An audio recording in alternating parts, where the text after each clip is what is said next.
In this video, we are going to be able to shoot with our gun. What else can I say? Let's get started.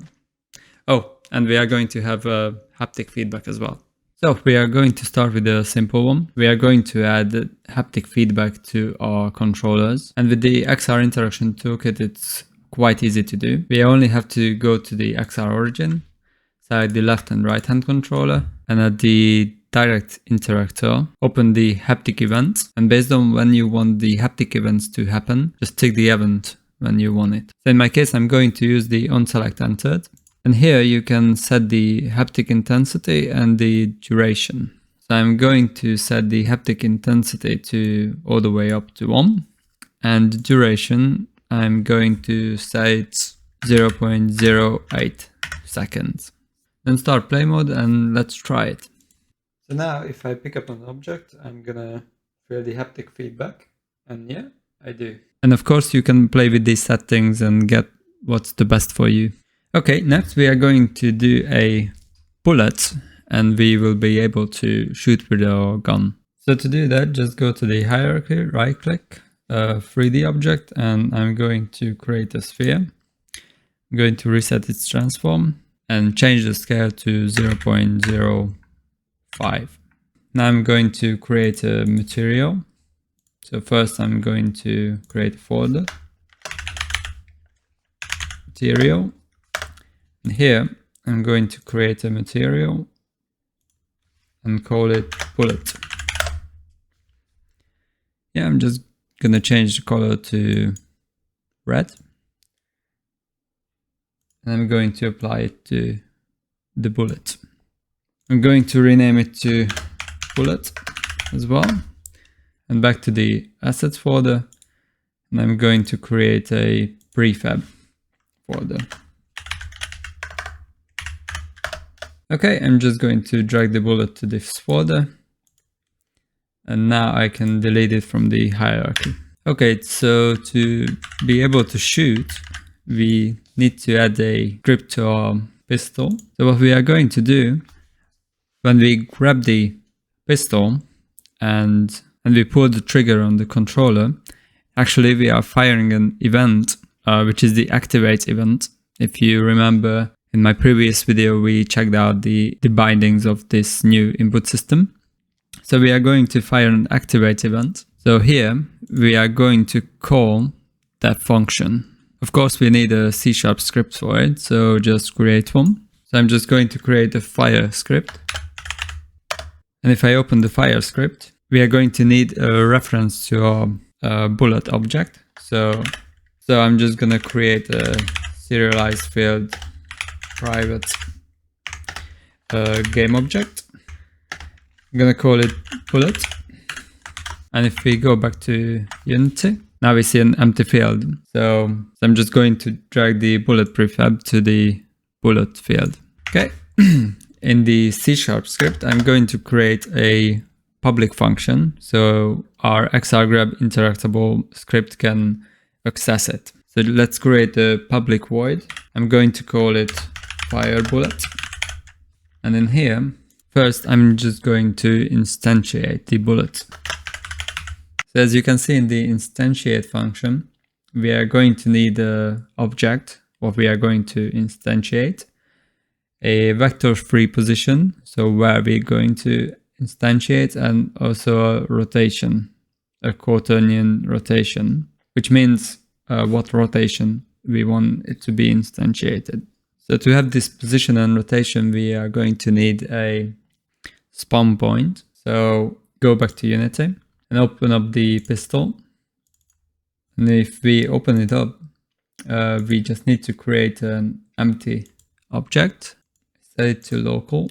So I'm just adding an empty game object. I'm going to rename it to spawn point. And if I change the coordinate system from global to local, then I'm going to be able to move it inside. I'm going to move it to in front of the pistol. It's important to not put it inside because it's going to collide with our pistol. So I'm just move it slightly in front of it.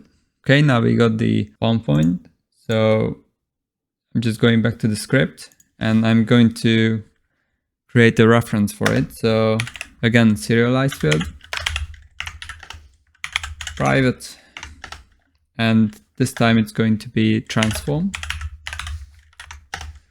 I'm going to call it the spawn point.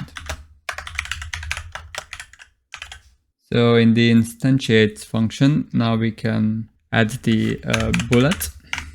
So this is going to be the object where it's going to instantiate. And the position is the spawn point dot position. And we are not changing the rotation, so it can be spawn point dot rotation. If we go back to Unity, select the pistol. Now we can add the spawn point to the spawn point field. Okay, the only thing that left us to do is on the XR grab interactable, select the interactable events, and on the activate event, so just drag the fire script to the activate one. And here, go to the fire, so it's going to be the script. And here you can see the fire bullet function. So select that one. And if we start Unity, so if we press the trigger, as you can see, we are instantiating the bullets. Okay, but as you can see, they are just floating in the air. So to actually do something, we need to add physics to it. So just select the bullet prefab and add a component called rigid body. This is basically going to enable us to use Unity's physics system. So if we go back to the script, so if we want our bullet to have a speed, then we need to store it in a variable. So this is going to be a game object.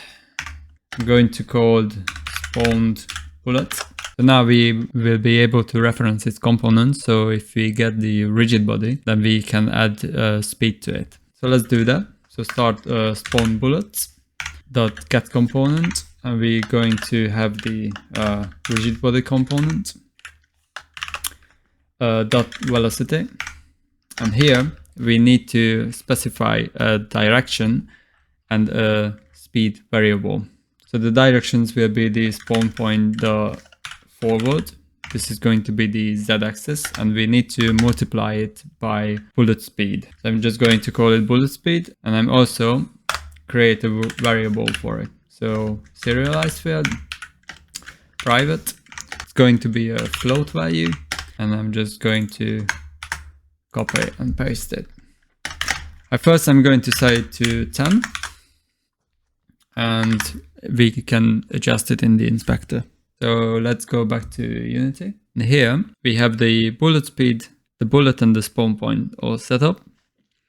So again, if this speed won't be enough, we just need to increase it here. So hit play mode. And if I pull the trigger, it does work. So one more thing on the bullet prefab, we need to change the collision detection to continuous.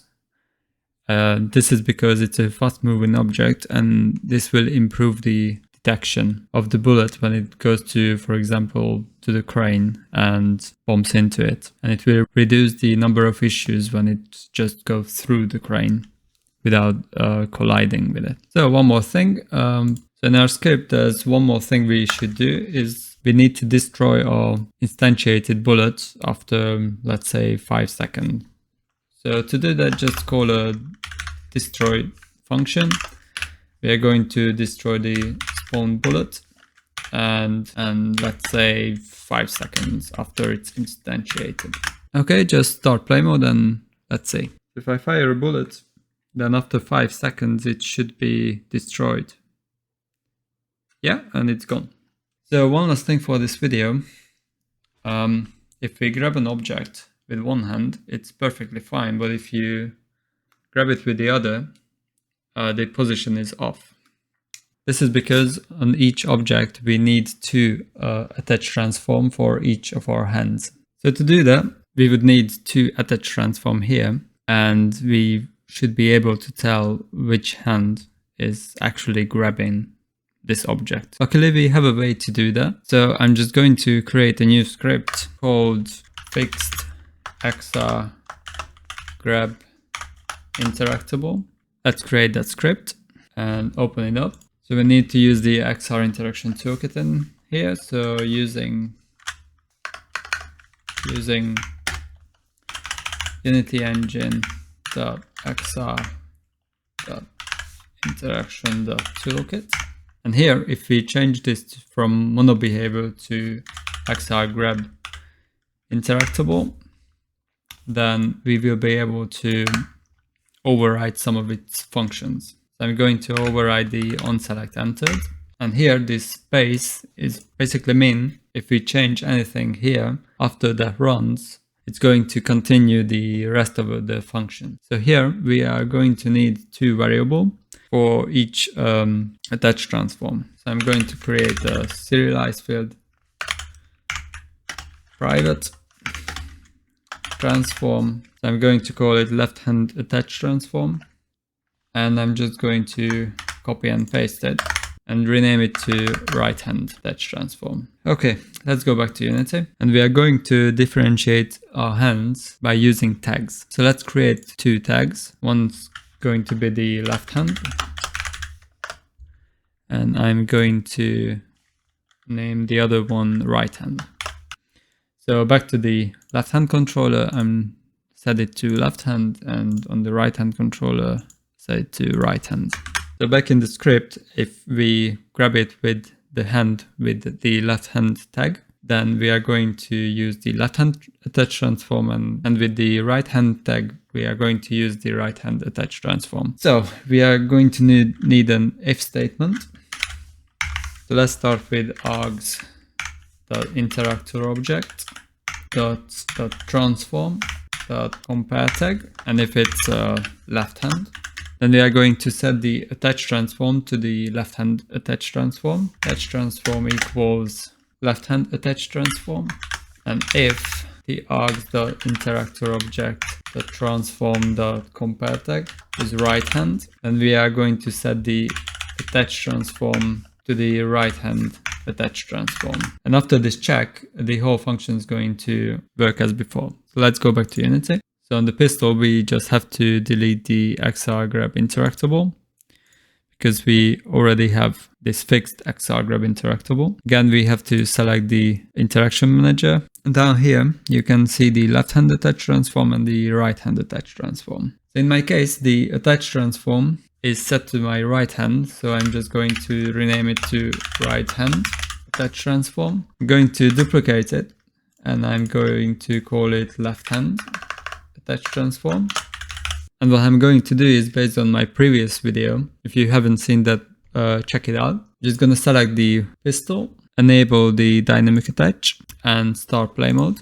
And I'm just going to grab it with my left hand in the right position. Let's say this is right. Now I'm just going to copy the dynamic attach transform, exit play mode, and I'm going to paste these component values. And back here, I'm just disable the dynamic attach. Oh, I need to rename it to left hand attach transform. My bad. The fixed XR grab interactable, I'm just going to grab the left hand attach transform and drop it in the left hand attach transform. And the same with the right hand attach transform. Okay, now the dynamic attach is disabled, so start play mode and let's see.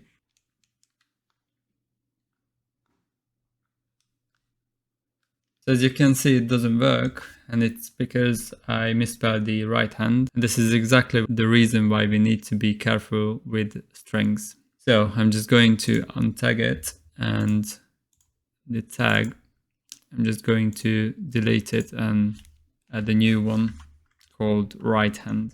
And hopefully this works now. Right, let's start play mode again. And yeah, it does works perfectly now. So we're also going to need a target. I'm going to use a free asset from the asset store. It's a low poly training dummy. You can find the link in the description. So I'm just going to import that. Once it's imported, you can place it somewhere in our Word. As you can see, we have a pink material, so we need to upgrade it to the universal render pipeline. And to how to do that, you can find it in my first video, or just quickly go to Window, Rendering, Render Pipeline Converter. We need to tick these initialize and convert. And yeah, it works now. So right now we are just going to make a simple script. It's gonna call the target dummy. And once it's opened, I'm just gonna delete the update and start function. And I'm going to use a function called onCollisionEnter. And what we are basically going to do is if it detects our bullet within its collider, then it's going to give us a message. So if we want to identify a bullet, then we can use tags. To do that, go to the prefab folder, select the bullet, and we are going to add a new tag. I'm going to call it bullet. And again, I'm going to apply it to the bullet. So if we go back to the script, then if the collider's trigger will be bullet, then it's going to give us a message. So if other, the other is going to be the thing that's going to collide with our collider. So other.gameObject.compare tag, and if it's bullet, then we are going to write something out on the console. So debug.log. And I'm going to say, I've been hit. Yeah, we can go back to Unity. As you can see, the shooting doesn't work. The reason is because we have a new fixed XR grab interactable script. And if you remember, we have added the fire script to the activate event. So we need to do that again. So at the activate event, just add one to the list and drag the fire script in there. And here just select the fire bullet function. Oh, and one more thing, we need to add a collider to our target dummy. I'm just going to use a simple box collider now. And I'm just gonna adjust its size. Let's say like that. Yeah, as you can see, it does work. So that's it for this video. In the next one, we are going to improve our target dummy, and also we are going to have some door that we can open and close. So if you're interested, then hit the subscribe button and make sure you won't miss my future videos, and see you in the next one.